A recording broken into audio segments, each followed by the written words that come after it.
Bekim Balaj u shpall lojtari më i mirë i ndeshjes që Vllaznia fitoi me rezultatin 3-1 ndaj Tiranës.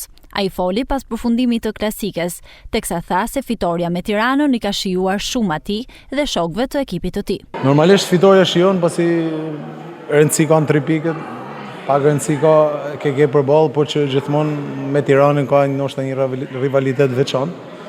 Nështë një neshë që nisi jo mënyrën më të mirë të mundshme për ne, pësum gol, nështë ato minutat e parë nuk ishin më të mirë, por që arritëm të kthejmë, të shënojmë dhe të arrijmë të kthejmë që në pjesë parë rezultatin. Pastaj pjesa tjetër që mas daljes me karton kuq, nështë ishte menaxhim i mirë në neshës dhe shfrytëzuam një mundësi tjetër për çunë. Bala tha se shpreson të shënojë 20 gola me penallti dhe në fund Vllaznia të shpallet kampion. Shpresoj të shënoj 20 gola me penallti edhe Vllaznia shpallet kampion.